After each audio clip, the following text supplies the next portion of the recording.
All right. Thank you all for taking this most delightful trek with us yet again. This is our fifth recorded episode. Hope you enjoyed our live stream from this past Thursday. Today, I have with me Jason McCammon. Jason, tell everyone hello. Hello, everyone. Sorry, I had to fix my mic real quick. This is my second time on your show, so I'm a newbie, and glad to be here again. Uh, he might be new, but he ain't new to this. Not um, really. not at all. Not at all. Not at all. All right.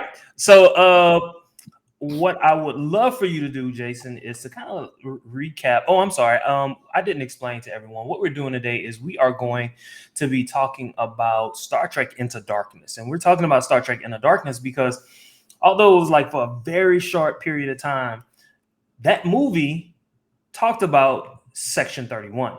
And so we're going to delve into that particular movie just a little bit. And I would love for Jason to give us a recap of the movie. Yeah, it was a very small point in that movie. I mean, a small section where they actually talked about it. But it does suggest a lot of things that do happen in the background. Um, so let's just start by.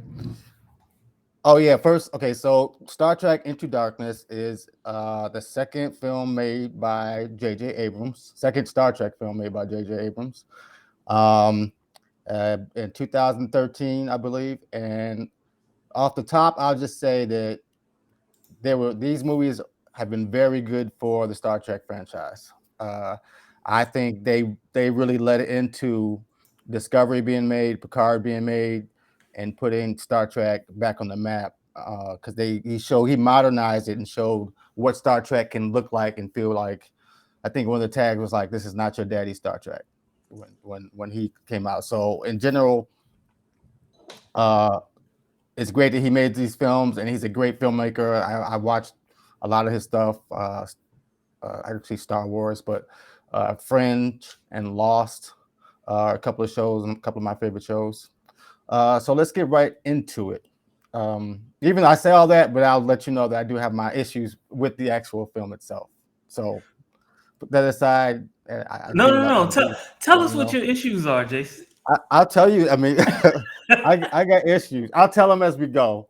Um, okay. I say overall, I feel like uh, maybe it's too much CGI and too much fast-paced things that sometimes you lose a little of the slow emotional touches that Star Trek has in certain scenes, and we'll get into that. I think sometimes they skip over the Star Trek lore science a little bit just for uh, plot sake, even though Star Trek itself has done it. It's contradicted itself before. So, all right. So let's start off. This movie starts out uh, with Kirk and Bones running on a planet with indigenous people. They're running from the indigenous people. Um, they're white and yellow, and the trees are red. It's like a Ghost of Tsushima scene if you've ever played that game. So they're running away from these indigenous people, and the whole point at that time is they're trying to save these indigenous people from this volcano that's going to explode. Um, so Spock has to go into the volcano and put a cold fusion bomb in there to save the day. And he's running from them. He stole one of their like god pictures of their gods or something, or a statue of their god, and ran away. So they would chase after him to get them away from it as well. Um, and then uh, Spock is in the volcano and he can't get out, and he's basically going to sacrifice himself to save the day. This is in the first like 5 minutes of the film. Um, and the Enterprise is below the ocean because they cannot break the prime directive by letting these indigenous people see the ship. So the ship's in the ocean, but Kirk says, "Forget that. We're gonna rise up out the waters and save our boy."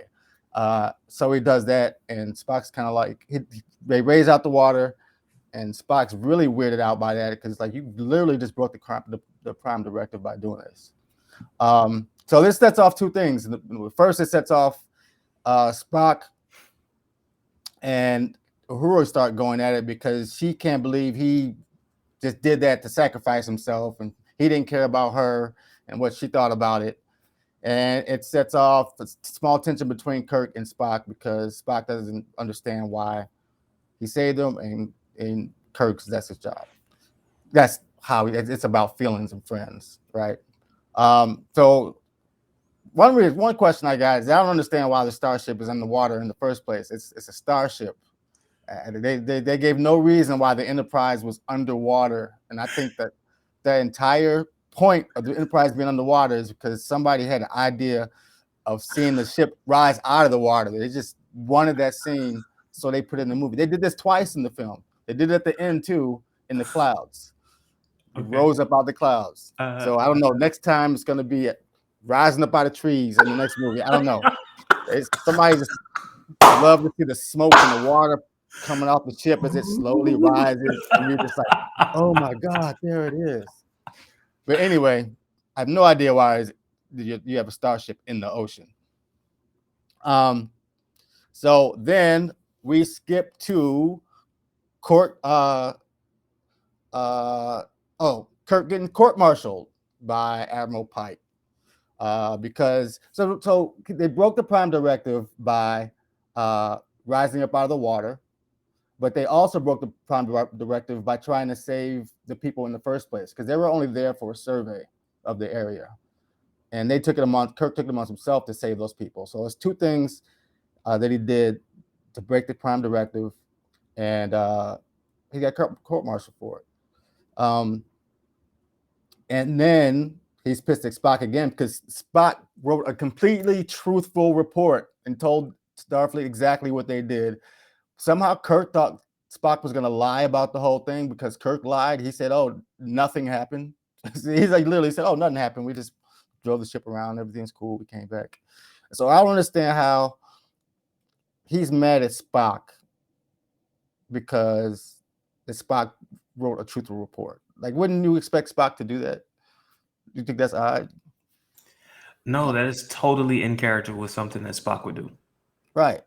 And to you as a viewer, but shouldn't Kirk know that? I think Kirk should know that as well.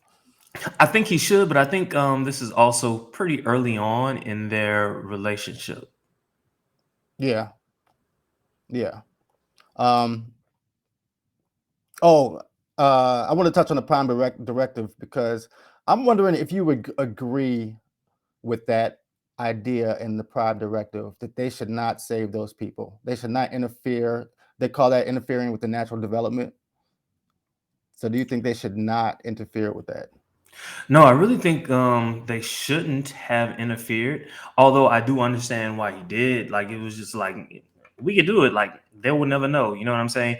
But in terms of how we understand the Prime Directive and what what we've come to understand from the Prime Directive, nah, he really should not have done that.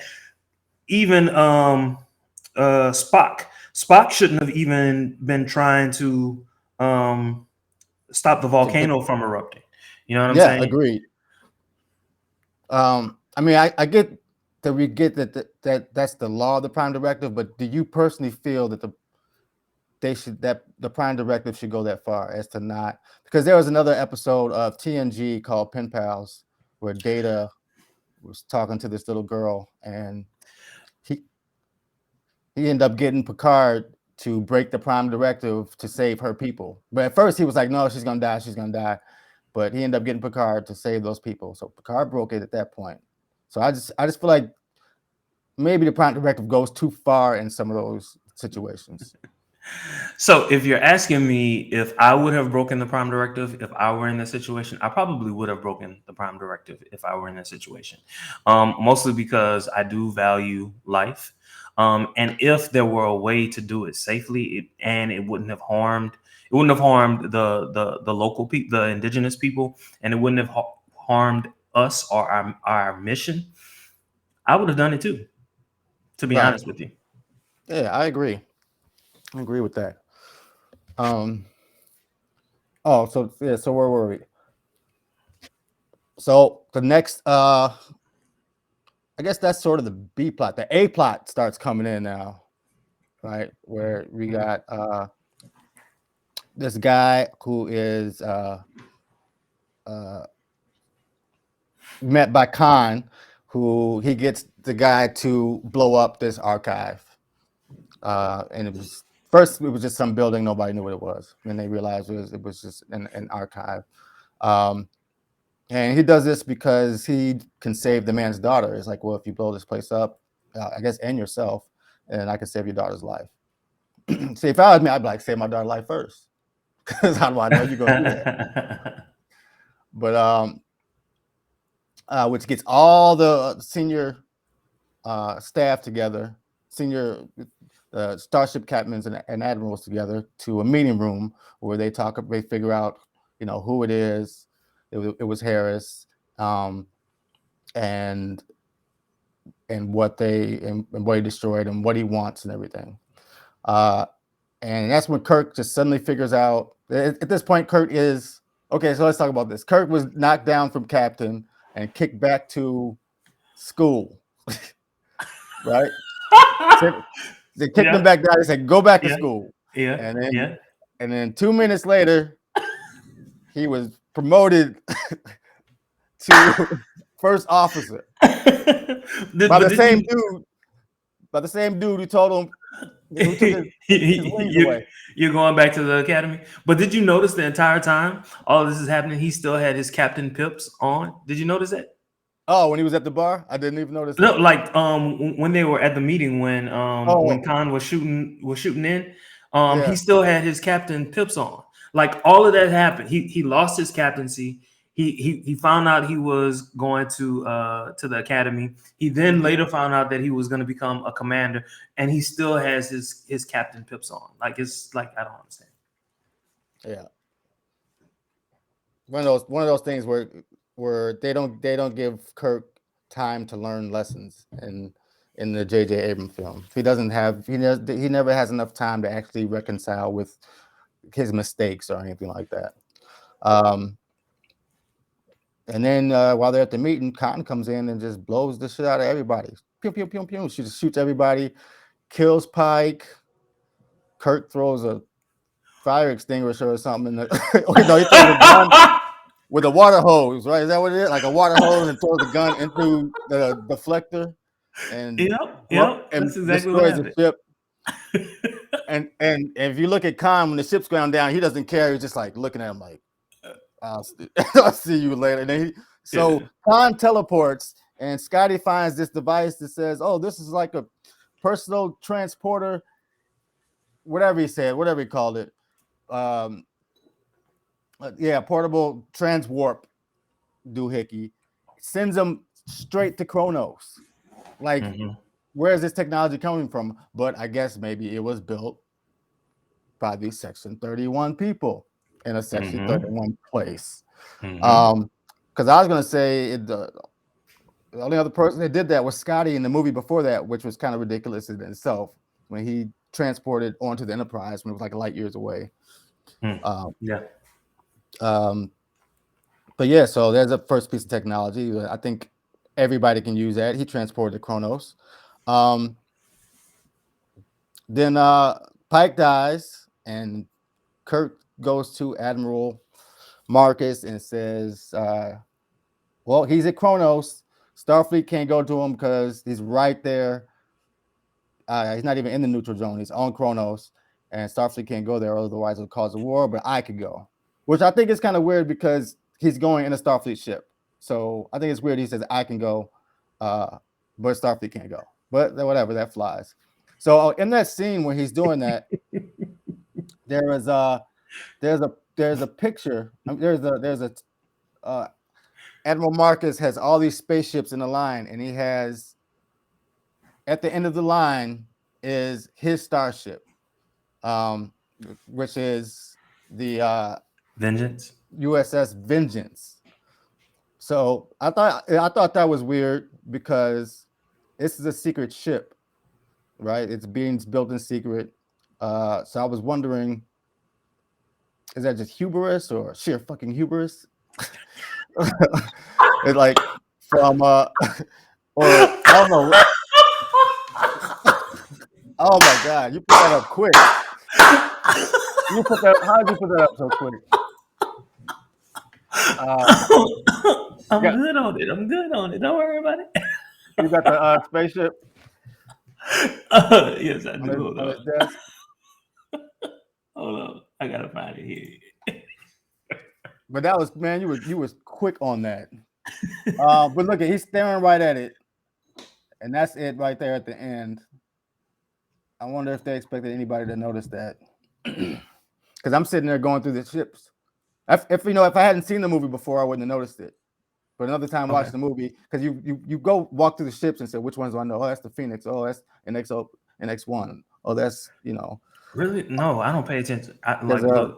look, Or if I look. see a streamer, Does huh? it look like the original Enterprise? Does it look like Archer's Enterprise? Does it look, like there are certain ones that I can pick out, but in general, like nah, I'm not trying to. Well, That's not I've my thing. always noticed throughout, like even TNG, like star captains will have starships in their quarters. Mm-hmm. Well, Picard had them in his ready room. And they often will have like a clipper ship of the Enterprise, and then Mm-hmm. they'll have like a space shuttle. Mm-hmm. Marcus had like a space shuttle. I don't know which one it was. Probably Enterprise or could have been Challenger or whatever. And also Archer had drawings of them in his quarters. Mm-hmm. So whenever I Picard see, also had like a ship in a bottle. yes, yep. Mm-hmm. And then he had him on the first contact. He had him behind glass. He Mm-hmm. smashed it. It was like, no, Mm-hmm. stop! It stops here. Um, yeah. Where's we at? So so they send Kirk over to Kronos, and he's given these 72 torpedoes by Admiral Marcus to put on his ship. There's these special torpedoes that's going to blow whatever away. State of the art. So Scotty sees this and he won't let him on the ship. Well, he'll let him on the ship, but he wants to know, he wants some specifications. He wants to know what is this? You have to give me some manual instructions for these things or something. And I totally agree with him that how are you going to put something on the ship when you don't even know what it is? You're talking about weapons. You have to know how to store it, how to handle it. I'm sure how to ignite it to shoot out. What would be too much? What would be too little? I mean, it's pretty ridiculous that Kirk would just be like, nah, just bring him on the ship. You know? But I do think it's kind of weird that Scotty is the one handling them because the ship should have an armorer like Malcolm Reed. And like Mm-hmm. when they run on TNG, Worf would have inspected weapons going on TNG, not Geordi, you know. Mm-hmm. But Mm-hmm. so I think that whole scene where Scotty gets fired is just to get him off the ship for later on to do something later on. Then the show. What's it gonna do? I don't know, but it's gotta be off the ship to do it. Mm-hmm. um, but and also on the ship is a new passenger called Carol Wallace. And Carol Wallace comes on the ship, and uh, Spock figures out that your name ain't Wallace, and her name ends up being Carol Marcus. Now, Carol Marcus is is from Star Trek to The Wrath of Khan.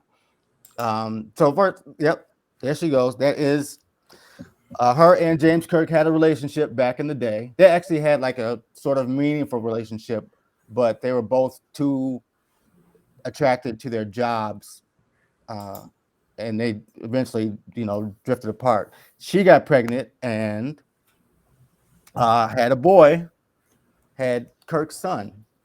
So Carol Marcus originally is Captain Kirk's baby daddy, but this Carol Marcus is not that.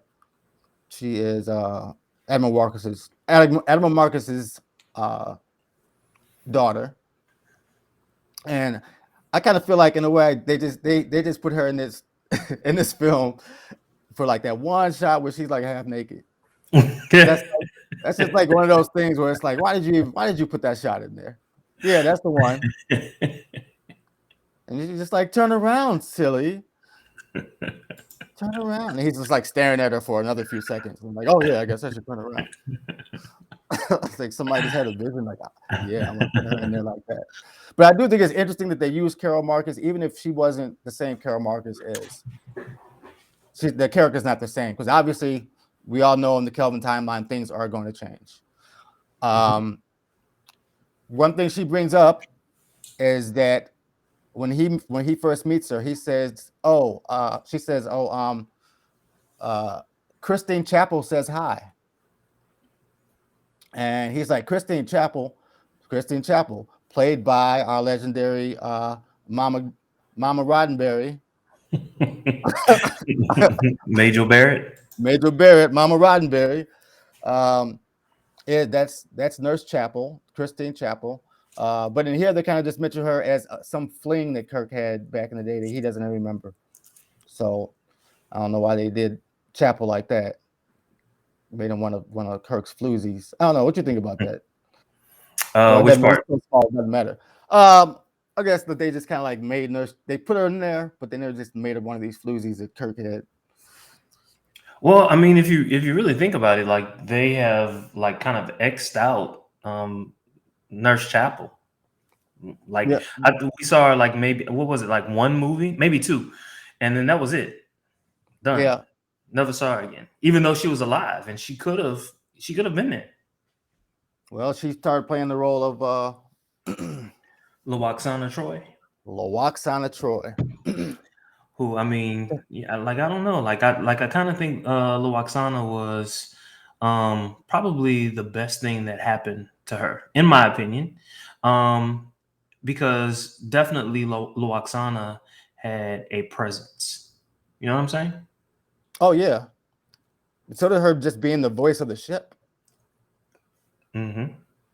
Well, Loxana, you loved her, you hated her. You know, sometimes she was annoying, Who but hated her?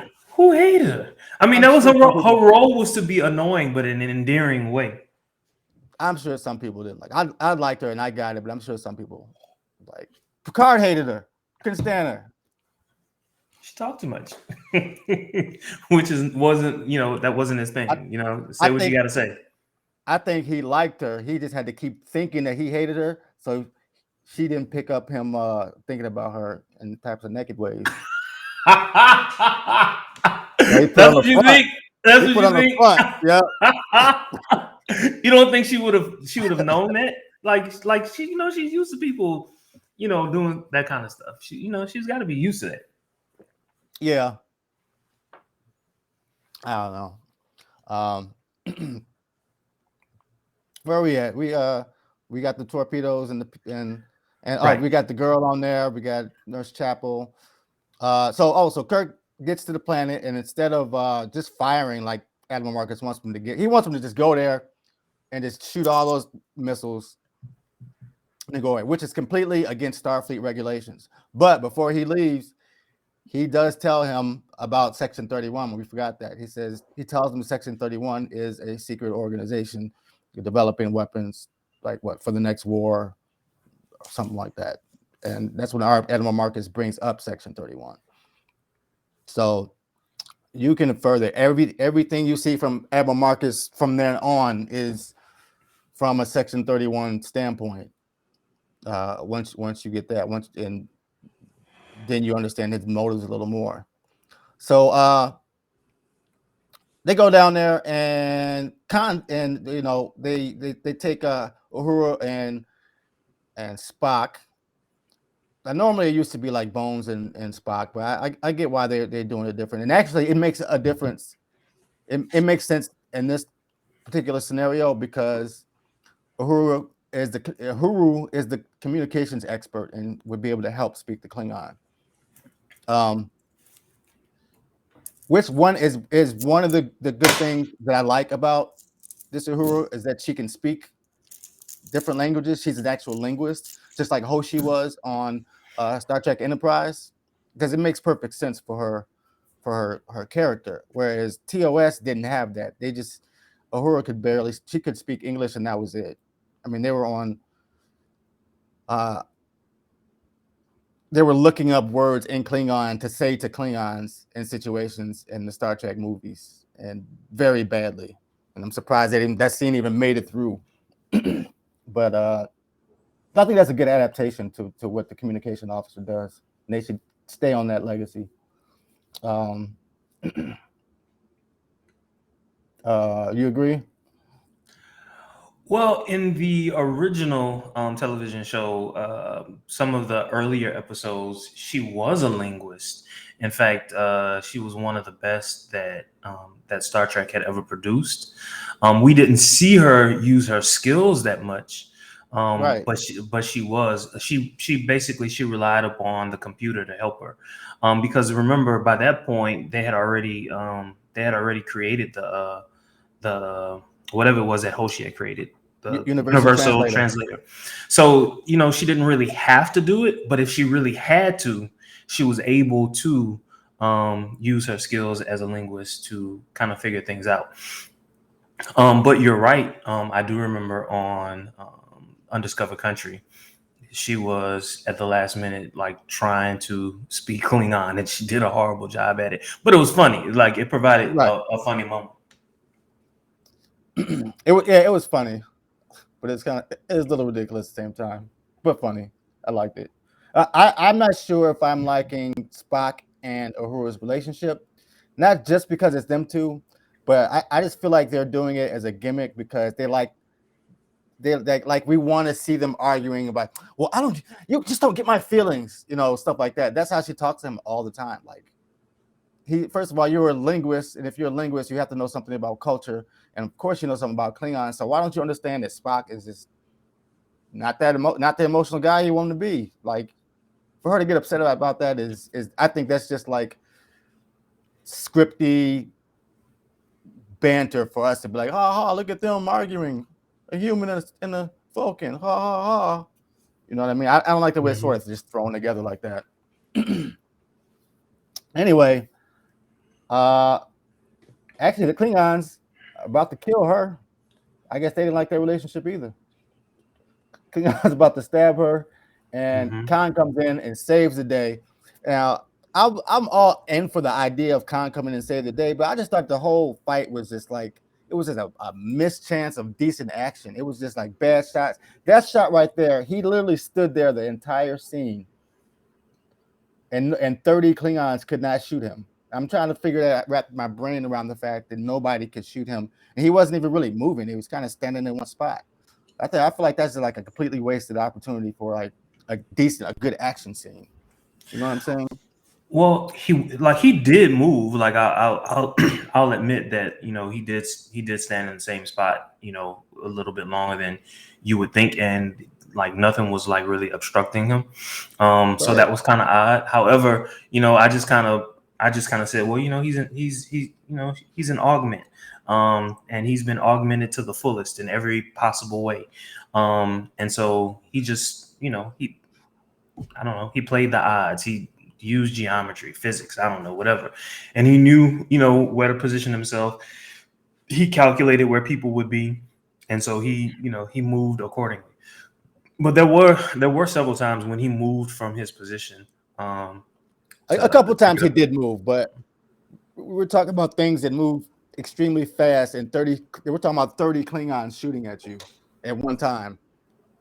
So I figure you got to move a lot. Well, Khan was supposed to be the Best, best of the best. the best of the best. The best of the rest of his people are dead. Are not dead, frozen. Oh, and speaking of which, uh, Khan's like, how many torpedoes you got? And he's like, 72. And then he suddenly just puts together, oh my God, it must be all my people.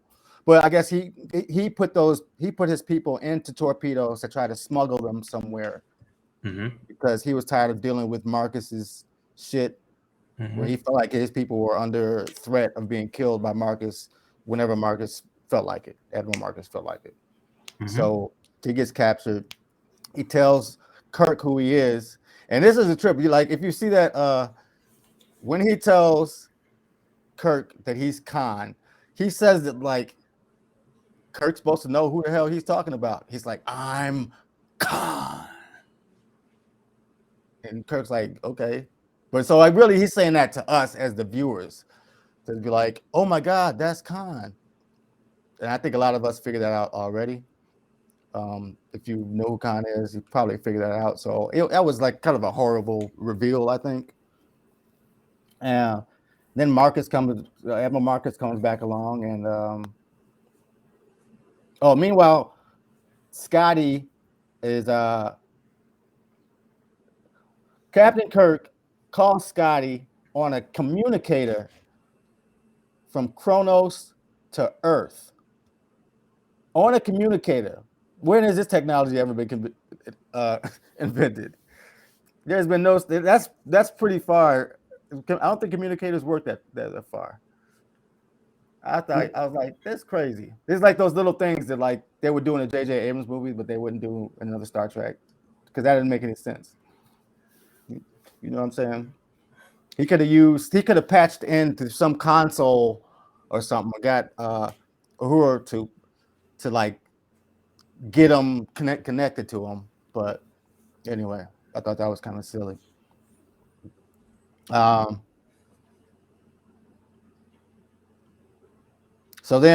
so he finds okay. So Scotty finds this secret base. Now they show the shot, and I'm not sure. It's so big. I think it's a base, but not the starship because it's not the USS Vengeance. He finds a secret star base behind Jupiter. Now, how you can hide a massive star base behind Jupiter? I mean, this is like a spacefaring society, and they got ships going everywhere all the time. Do you mean this? Is this what you're talking about? No, no, no. Um, it's like they're going Okay. everywhere all the time. They probably have they probably got a base on Mars. They got, of course, Utopia Planitia, and if they do that, they probably have a base or two on a moon of Jupiter. So it's pretty. I think it's kind of crazy that they actually say there's a secret Section 31 base um, on. I mean, like hiding behind Jupiter, and on top of that, uh, this secret 31 Section 31 base has no surveillance. Like they literally can't see Scotty coming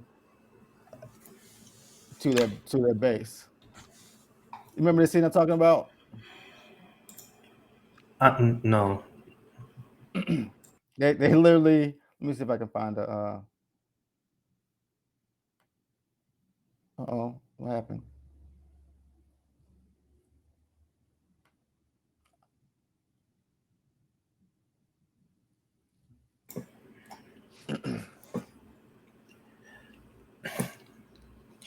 Yeah. So while you're doing that, just let me ask you a couple questions because earlier you talked about Section 31. So some things that we learned, at least as it relates to the Kelvin timeline, as it relates to Section 31, what we learned was that there that in this timeline they are actually indeed a branch of Starfleet intelligence, whereas in the main timeline what we know and what we understand is that it's actually part of the Federation.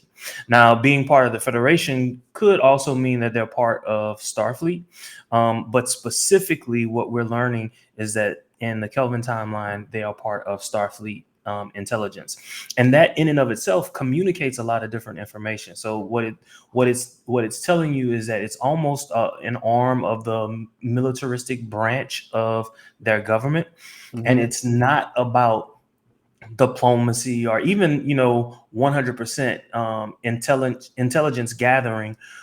It's really, look, this is what we're doing. These are our aims. So much so that they are specifically developing defense technology. They're training officers. And the intelligence that they are gathering, it's specifically against the Klingons and any other potential enemies. So that kind of sets up a situation where indeed Starfleet intelligence is set up to be very, very, very powerful. And if you go back, if you take a step back on Enterprise, the television show, they were very, very cloak and dagger about Mm-hmm. how they operated. You know, they didn't even want to be seen out in public, right? Right. Didn't really want, you know, like no one is gonna believe you, yada yada, you know, all of that. In Deep Space Nine, still in the main timeline, they're very like out front, like we don't care, we gonna do what we gonna do. You can tell whoever we really don't care. In the Kelvin time, oh, also on Deep Space Nine, we learned that they operated in cells, which meant or which means that what one arm does, the other arm doesn't really know. You know what I'm saying? Like they're Right. just operating, right? They might receive orders from somewhere on top, but they don't even know who else is part of Section 31 if that's how they operate. But what this is telling us, because um, the their headquarters was actually in that building in London. So what Khan actually blew up was the Section 31 headquarters, which Right. is in and of itself completely different from what we understood from the main timeline. So Section 31, if given the right set of circumstances, could become something other than what we currently understand Section 31 to be. Right. I mean, when I first um when he first bombed the archive, I was kind of like, well, why is Starfleet involved? Because you don't send the Navy to go, you know, investigate why a bomb blew up in, I'm not gonna say Chicago because I live here, Minneapolis, right? You don't send the Navy to do that. But you're right. That was he did say that was a Section 31 facility, and Hmm. so that's why they were involved. But I mean, my take on it too is Section 31 has been there since the beginning of Starfleet. It is actually in the charter for. It's not in the charter for Section 31 to exist. The way the charter is written allows for The operation of a a Section fact. 31. Yes, which comes from Article 14, Section 31 um, of the charter. And maybe people may read that one way or read that, they got the Constitution and people read it one way, read it another way. But, uh, my theory also, too, is that you can't, since it's been there since the beginning, you can't expect it to operate the same for 200 years. You know what I Correct. mean? Correct. And it's gonna operate differently. Maybe at some point in time it needs to be in the shadows. Maybe another point in time it can operate, more openly. Maybe another point in time, uh, they have it's more centralized. Another point in time they have to have secret bases here and there. Hmm. We talked on this before. About like how you got the Obsidian order and like the Tal Shiar, which is probably worse than Section 31. But when you get down to Section 31, they're always doing more than they should. But most of the time, they're not doing something terribly, terribly bad. You Besides think what, so? besides what Admiral Marcus is doing right now. Um, So, well, okay. So this is just a question. Just a question. Just a question. So I do realize that things are different, right? So the whole how they perceived what happened on the USS Kelvin um, could have changed how Starfleet and the Federation operated, right? So I get that, but wouldn't you still assume that Section 31 has similar intents, no matter the timeline? I mean, yeah, no matter the timeline. they can have similar intents, but if you change three or four top people with different attitudes in one faction, that can change Everything the whole changes. faction. That could, yeah, I everything get you. changes. I get you. Um, so yeah, Admiral Marcus had Khan. Admiral Marcus's ship, the USS Vengeance, is a Section 31 ship that was designed by Khan Noonien Soon, which is kind of a trip. And I assume he designed a transporter. I'm trying to figure out what these badass torpedoes were supposed to do. Oh well, we'll never know. But something else that we learned, his ship traveled faster than nine. What was it? 9.9. They didn't say the speed. They just said they were at warp. Didn't say the speed, but they said his ship is traveling faster than warp 9.9. Because it had to have been because he said at some point, go as fast as you can. And he said 9.9, go 9.9. And in order for that ship to, number one, catch up and then overpower them, that meant that their ship had to have been going faster than warp 9.9. Okay. Are you thinking warp 10 or are you thinking 9.97? Well, once you Which is a go, big difference when it starts when you're warp. That's a huge. That's enough to catch up to another ship. well, not that fast. Like it was Not that. seconds. Well, that whole scene was kind of crazy because they were literally at Kronos, and then 30 seconds later they were at Earth. So I don't know how long that chase scene was actually, but they keep forgetting how far Kronos How is from far it Earth really is, yeah. because it's just like he, you know, seconds mean millions of miles when you're going that fast. Hmm. Um, I don't know. Star Trek has this whole thing about warp 10. I don't want to get into that, but I think it's just a number that they came up with. Like, hey, at warp 10, this is what's gonna happen. You're yeah, gonna be in another galaxy. you're gonna be Whatever. infinite speed, Uh, ludicrous speed. really. Uh, But look, you mentioned earlier that Carol Marcus is Admiral Marcus's daughter. mhm. In the movie, she also mentioned the fact that she mentioned two things. Well, Spock mentioned one thing, the fact that she was a weapons specialist, and also she said that her father allowed her to, look at the specifications of weapons. So my question to you is, do you feel that this Carol Marcus is part of Section 31 as well? I think she would have to be. I don't think she would be working on in some other Starfleet facility, and her dad just giving her Section 31 schematics and say, "Oh yeah, read this, baby. I love you. I love my little baby. Read Hmm. these schematics." You know what I mean? Hmm. Um, I think there's probably stuff, maybe some things he kept from her, or he obviously kept something from her. Hmm. But yeah, she would have to be part of that. And who knows? I mean, at this point, we don't know what Section 31 has done in the past. I don't know, 100 years, 50 years. I mean, if you want to have Enterprise as actual the show Enterprise is canon still. Uh, I guess you could know a few things, but it's very secretive back then. So I Yeah, don't know.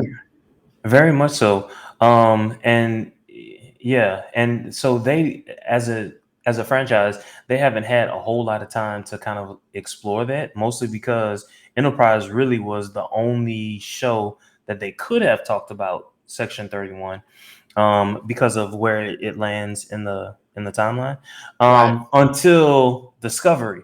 And wow, did Discovery ever really talk about Section 31? And so, what we're doing right now is we're really not trying to talk about what we know Section 31 has done, at least in the Discovery era. We're trying to keep it consistent to what we, at this point in the chronology of Star Trek, what we Well, know. Discovery is obsolete because Discovery is after the Kelvin timeline uh, begins. It begins at Kirk's birth date, and I think that You, uh, do you mean Discovery? um, I'm Be, saying that because Discovery. I'm saying this Discovery is after the divergence of the Kelvin timeline. correct. So yeah, that's what I'm saying. So their section 31 wouldn't coincide with the one in Kelvin universe, No, but no, no, no. Enterprise probably would. Okay.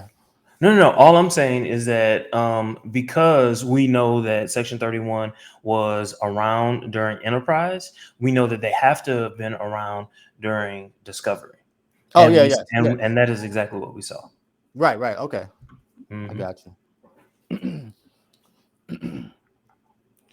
and Okay. and that was a big ass. That Vengeance is a, a big ass ship. I have so the fight scenes I like them, but there's too much like one thing I don't like about the J.J. Abrams films, if we hadn't got a good ship battle yet. Like these ship battles are like 3 seconds long, and one ship loses, one ship wins. Maybe that's how would happen in real life, but we're used to these like. So this movie is basically kind of a remake of the Wrath of Khan because you had Khan in it basically, even though the story is line is a lot different. But they did a lot of things where they took from the Wrath of Khan. Hmm. One of the great things was the battle between Kirk and Khan. Hmm. One of the great things was the relationship between Kirk and Khan. I mean, we lost that. Khan was just this random person that killed Pike. But in the other movie, Khan hated them, and they had a relationship, and that whole movie was about vengeance. Khan was Hmm. the spaceship Vengeance in the Wrath of Khan. You know what I mean? Hmm. And I feel like we missed that emotion between them. Um, and then when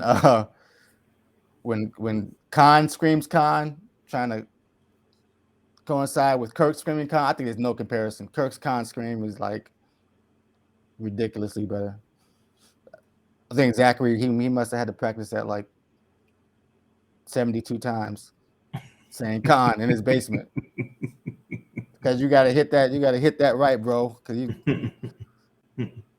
Well, you know what? So in these movies, they don't have a whole lot of they don't have a whole lot to hold their head on. Mostly because character development is not something that they can really, really, really, truly do in a movie. Because to your point, your earlier point, they're really trying to get a whole lot of the action in. Because let's face it, like that's a big reason why goers go to the movies, right? They want to see some action. They want to laugh. They want, mm-hmm. they want a little bit of romance. They want a little bit of everything, and that's how these movies like really make a whole lot of money. And so, character development, like we saw in Deep Space Nine, that's not going to happen. You know what I'm saying? And so, to a large extent, they are relying upon our past knowledge to kind of inform what they're doing. Like, even though Right. certain things don't fit, we still know a little bit about those characters. And so we're trying to, we're trying to fit this circle into a square. And so, you Right. I know, mean, I understand things change, but sometimes it's just about how they do it. That's all I'm saying. You know. So when they get to Earth, they come out. The Vengeance shoots them out. First of all, now there's another thing. Now they have like their warp is like a slipstream. It's almost more like a hyperspace river than warp bubbles. Like it's like they knocking them out of the river. You know what I mean? Rather than just like collapsing their warp drive. Because if you look you- at that scene, they shoot them and then they spin. It's like they spin out of the. you're talking about what Vengeance did to Enterprise? Yeah. It's just kind of Okay. weird how they do that. Um. So and then they end up at Earth, and what? Then she tells him, "Dad, I'm on the ship," and then he gets her. Scotty saves the day. They do another. Uh, they do another. What do you call it? Base jump. Lucan. Well, they shoot from the ship to ship in those suits. Okay. Um, and really, right now, I guess they at this point in the movie, they're just trying to get to have Kirk being dead. That's a big scene. That's a huge scene when Kirk dies, Hmm. which is a completely mirrored scene to when Spock dies, and like you said, in the original one, we've had since they had 20 years to think about the relationship between Kirk and Spock. They had all these episodes and a couple of movies, and that was like a sealed, great relationship. So that was really that was like a heartfelt moment. Where I don't know if it was as heartfelt in this. They tried to make it that way. I think they're giving Spock too many emotions in his movies because in every movie he's having these horrible emotions. You know, he's like screaming, and then then he's crying, and then I guess they're trying to show you how strong the emotion is. I think they should have did when Kirk came back alive. was the same thing they did back in TLS when Spock thought that Kirk was actually dead. Then Kirk walked up behind him and he's like, Jim, and smiled and then caught himself and went right back. Like that point in Star Trek was so like crazy. And but they did it. Leonard Nimoy did that perfectly. But I think that would have been better for him doing that. Um, and then so Kirk saving the day. It's kind of weird. Like basically saved the day. He just got to kick this thing into place. Like that's all that happens. He's, it's, does Kirk even know how to do it? Does he even know how to do anything? Is he even a scientist? I guess he knows how. Yeah, there you go. You got to. He had to kick that thing like 25 times too. It's like I would have gave up after the first 5 times. Like, well, I guess.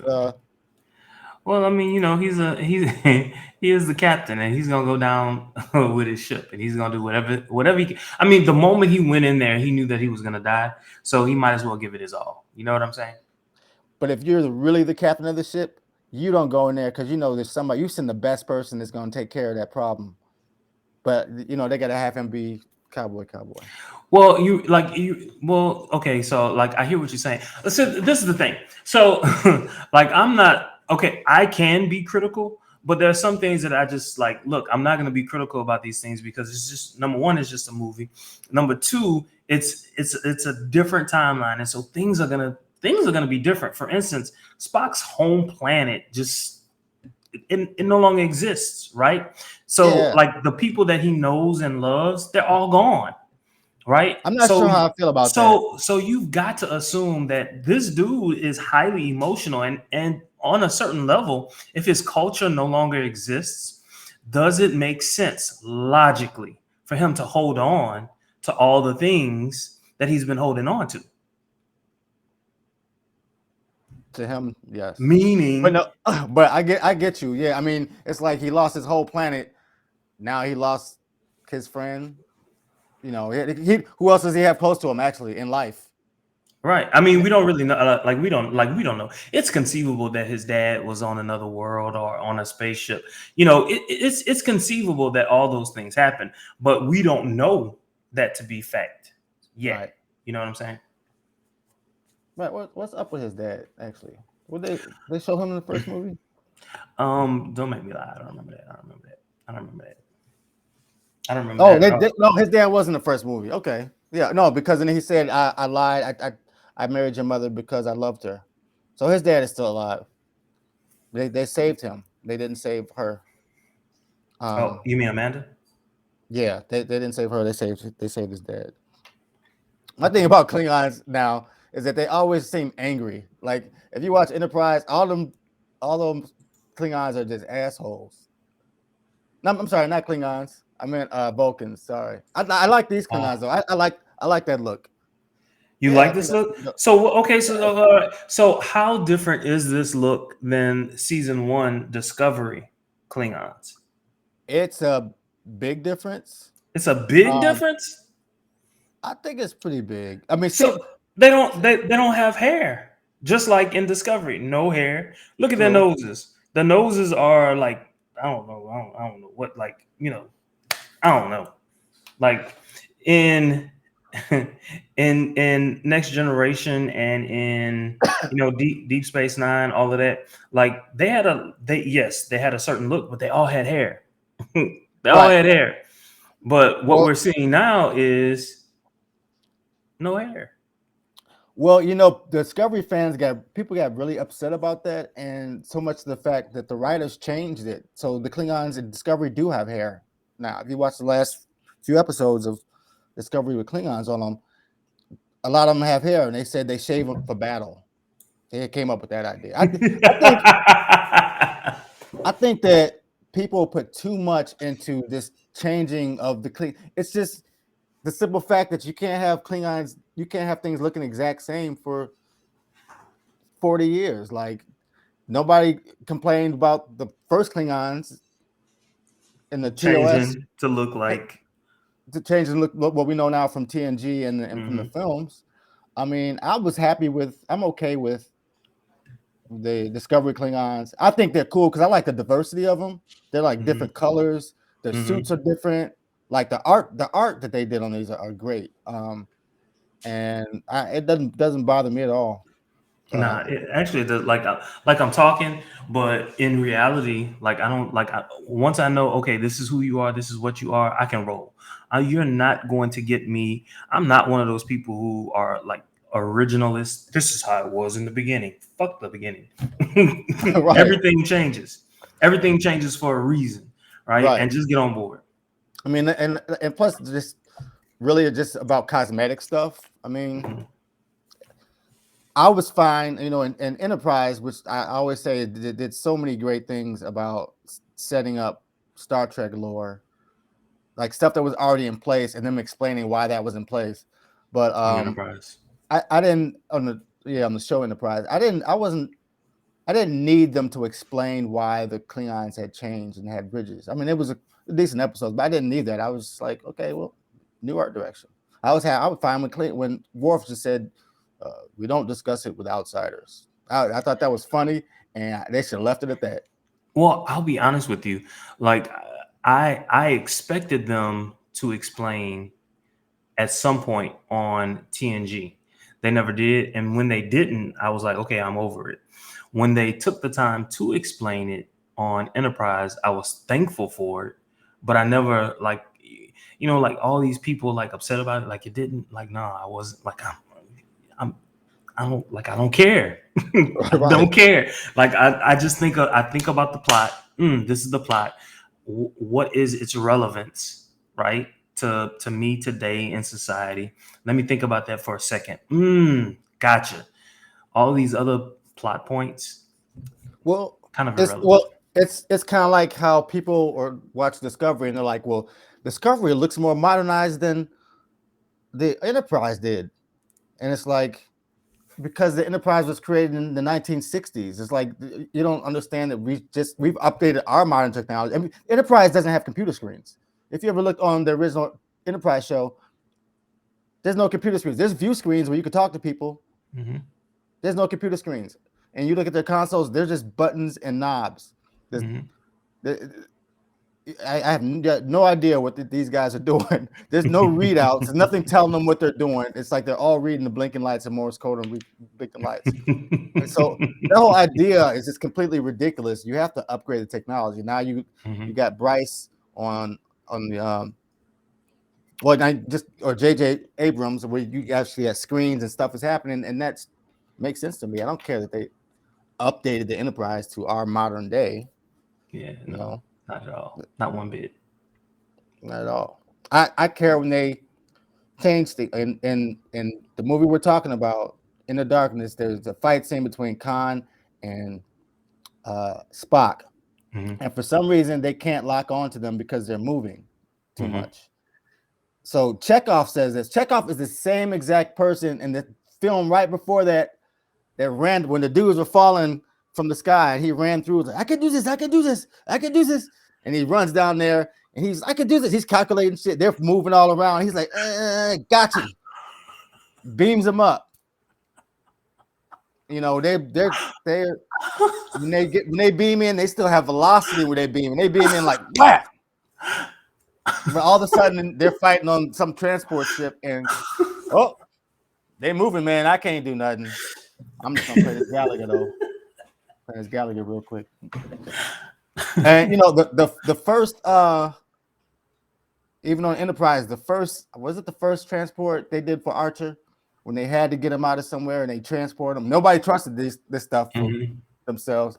He was Hmm. running he was literally running at the time. Hmm. So I Hmm. don't buy, and Spock's mom died because she was moving. I don't buy that whole moving thing. Don't buy it. Don't like it. They need to come up with something else. Mm. Um anyway, Uhura goes down to save him. Which I'm not sure why that's the person you would send down to save him. Wait. That, Khan is beating Spock's ass. Even though Spock could have stayed longer than anybody, right? He even did the Vulcan pinch on him. Khan was like, nah. And he pulled him off and he's beating Spock's ass. And for some reason they send Uhura down there. Not sure. they just maybe because so you can have that for the story Emotion. emotion between them, but it's like Mhm. she'd be not be the person you send down there. Well, And if you think about it, it was actually kind of like a smart thing because who else is gonna get to him to get him to stop?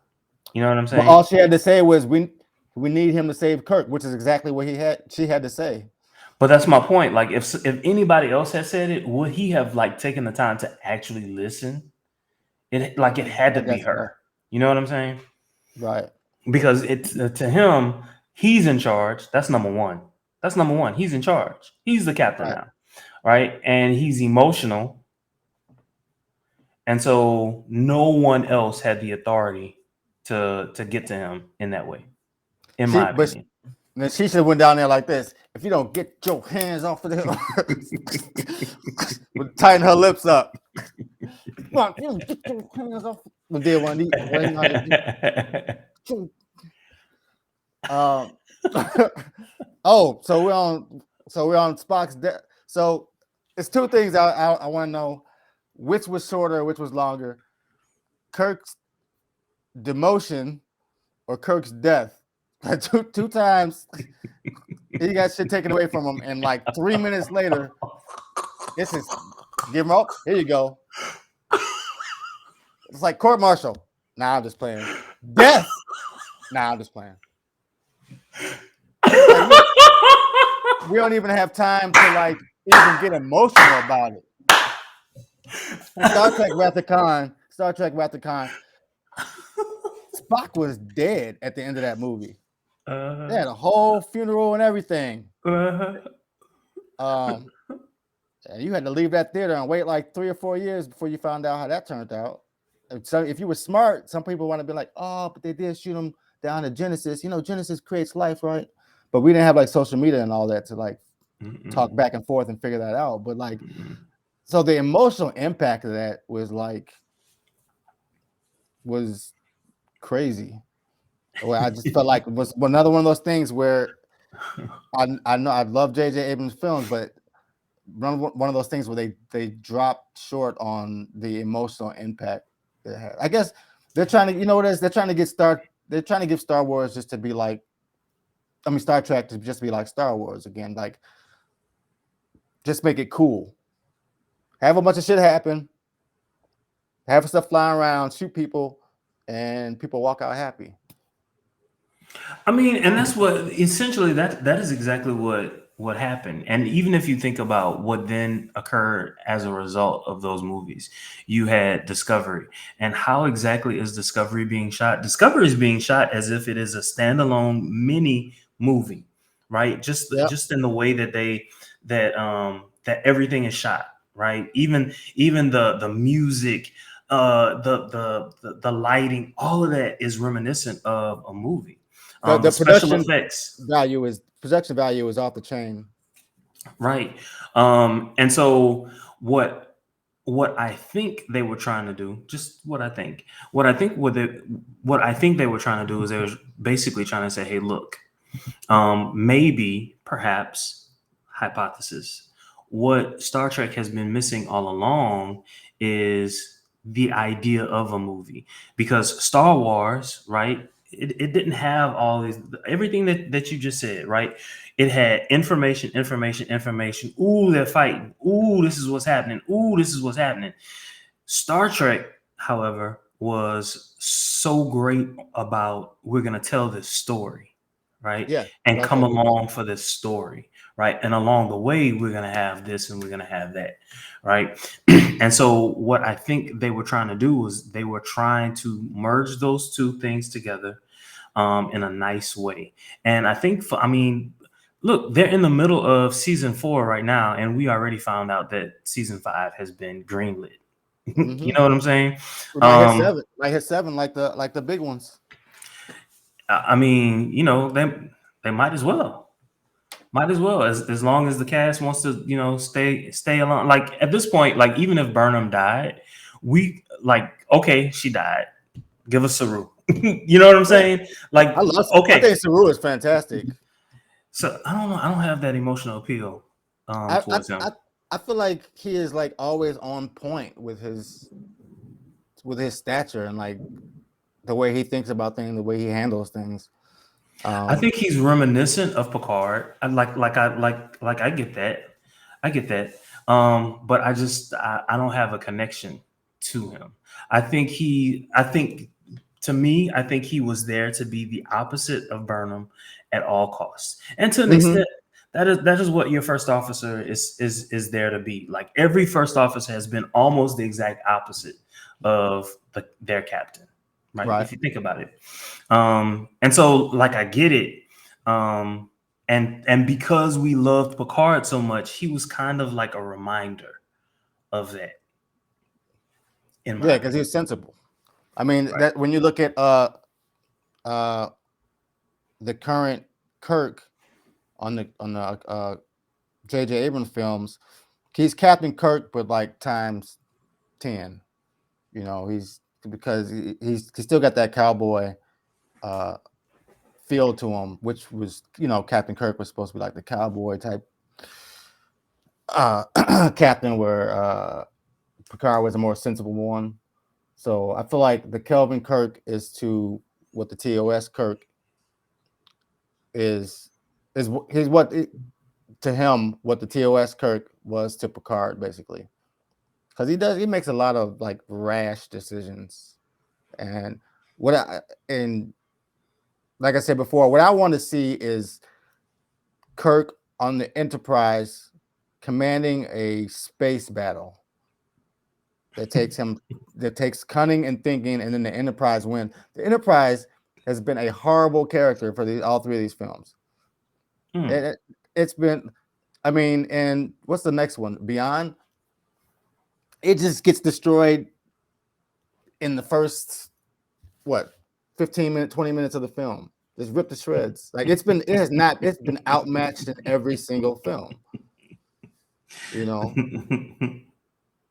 so I want to see a good Enterprise and uh, a good space battle. You know, you find one of those nebulas is always just like hanging around, or they're in trouble. Oh, just go to that nebula that's sitting right there under Impulse. But Impulse is pretty fast. Impulse engines are like 30% the speed of light, so those things Mm. are still pretty fast. Okay. Uh,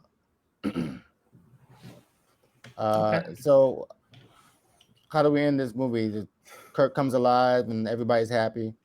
Oh, what I got one thing to say. They fixed. Oh, so yeah. So that one picture, I just wanted to say how many people got killed when the USS Vengeance smashed into the city. I mean, it had to be thousands and thousands of people. It had more than like people talk about the Superman fight in Metropolis.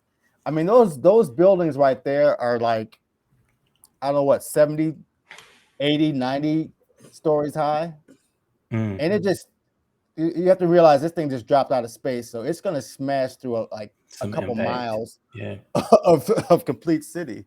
Hmm. So I think that's just crazy that they did that. Now you know what I'm thinking about. So in TNG we learned of weather dissipators. Hmm. I know it sounds odd, but why wouldn't the weather dissipators haven't why wouldn't they have handled that starship? I mean, because if you think about it, a starship is no bigger than a meteor. Uh, well, it depends on the size of the meteor. Hopefully, a meteor is way smaller than a starship, or you got a big problem. Well, I'm But yeah, more, those all the starships are pretty big. But you think that what was a weather modification net? Weather mhm, modification net. whatever it's called. Uh, I thought it was just called weather dissipator. But well, do you think those things are like filled with some type of energy that they could focus somewhere wherever they want? I don't know how it runs. I don't even look. I just remember they talked about it, and I was like, "Oh, that's interesting." But only because like I just saw this, and I was just thinking, "Oh, if that were a meteor, how would Oh, how you're talking would about for okay for defense. Yeah, well, with that in mind, I mean, they literally went to Earth, so why aren't there other Starfleet vessels around? They'd be like, uh, I that could have mean, helped with that fight. we have already we've already talked about the fact that most of the stuff that happened in this movie just kind of happened just because, and we have we have to suspend belief in almost all matters in order to accept this movie, because what we've come to understand in Star Trek is not what we've seen in these movies, especially this one. Right. And see, maybe that makes me part of it too is because I've written a couple of books and I have to ask myself those same questions. Like, that's Is pretty this stupid. consistent? Is this Oh, okay. consistent? And that's pretty stupid. I literally have to go back and read my own book and go to another book and read something and be like, oh no, he said that it was 42 inches. Okay, I gotta do that. Or just if somebody does something, I have to be like, does that make sense for him to do that? Mm-hmm. Mm-hmm. Or is that stupid? Mm-hmm. So, but I'm sure I still fall through the cracks too. I'm sure everybody does. Like, Yeah. Yeah. you're talking about stuff that can't really happen and isn't really happening. So it's got to fall short somewhere. What one Mm-hmm. thing, last thing I want to know if this falls short. At the end of the movie, the Enterprise is rebuilt. I don't know how long it took or whatever, and they're back on the Enterprise. Kirk is captain, and they ask him where should we go. They're going to go on a 5-year mission, and the question is where should we go. I think that's a kind of an odd question. Doesn't Starfleet have a map or plan for them? I mean, how often, and you watch Star Trek, how Well, often if has, well in TNG, the same thing was the same question was asked, and Picard just said wherever, well, point it somewhere, and let's go. but not from Earth. Like, I would think if you're leaving from Earth, Starfleet would be like, okay, you're gonna go that way and explore over there. You go now from there, you have like kind of you can go do what you kind of want, but they have an area where they want you to go. That's what I'm Well, thinking. I think they figure out where their ships are and they say, look, we need you here, so we need you now to move here. I think they try to give this is just what I think. I think they try to give their captain some leeway, and but in terms of the Navy, no, in terms of the Navy, we want you here, here, here, here, here. Do not leave Yeah, these bounds unless we tell you to do so. But this is space, and and if you like really pay attention, these captains have always kind of determined where they wanted to go, and no one I was feel really like unless they had a mission. If they I had a feel like mission, yes. yes, if that mission is definite, but I feel like maybe okay, maybe they just send them to a certain sector or a certain grid, and then from there they can decide, rather than just be like, okay, there's a ship, and not even tell them any direction whatsoever. I don't know. Yeah, I Yeah, and get so another time that they do that from Earth is when they're gonna decommission the Enterprise and they want them to bring it back, and then they're like, Spock's like, to hell with that, and that's when Kirk says second star to the right and straight on till morning. I believe that's you. the undiscovered country, or it's probably undiscovered country. Mm, I And don't that was like remember in a tense moment, and he says second star to the right, straight on till morning. That's from Peter Pan. that. No, really? But Okay. yeah, All right. Let's close this out. Let's close this out. Thank you all for taking this most delightful trek with us. This has been the fifth installment of Section 31. You are seeing us on a Saturday, so I hope you have enjoyed your Saturday afternoon, Saturday evening, and hope you enjoy the rest of your weekend. Um, uh, Thank you for subscribing, liking, commenting, sharing, and watching us so many different times. Make certain that you send this that you send this link to as many people as you possibly can. Jason, say your farewells. thank you everybody for having me. Jermaine, thank you for having me once again. I really enjoyed it. I had a good talk. Hope you guys enjoy it. Drop your comments and your links, and if we got anything wrong, let us know. I'm sure somebody will let us know we got something wrong. It's a lot of information sometimes, but all right, man. Appreciate it. All right. See y'all.